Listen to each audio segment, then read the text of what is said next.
What it do, peoples? We're gonna do the comparison against rubber tires and plastic tires. The reason why we use plastic tires to race. Now, let's put these on the start line and do a comparison as to see what does what. And first up, we have rubber tires.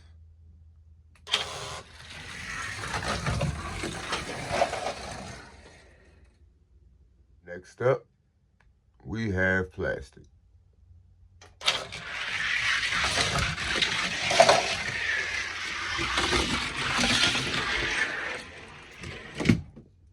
Rubber on the inside, plastic on the outside.